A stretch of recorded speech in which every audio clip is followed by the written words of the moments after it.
Friends, welcome to my YouTube channel. So today in this video I am going to show you how to reset the network settings. Simply go to the settings, tap on all settings, then tap on the option connection. Okay, now tap on network.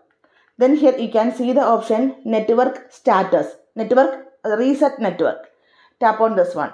So if you tap confirm this with the reset, then it will restore the network settings to the factory default. Tap on the option reset. You can see resetting the network settings.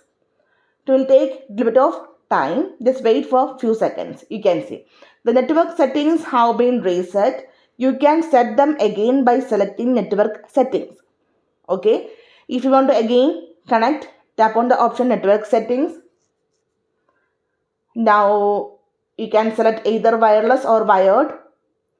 And here I am going to go for with the wireless connection. Now from here you need to select your Wi-Fi name and just enter the password.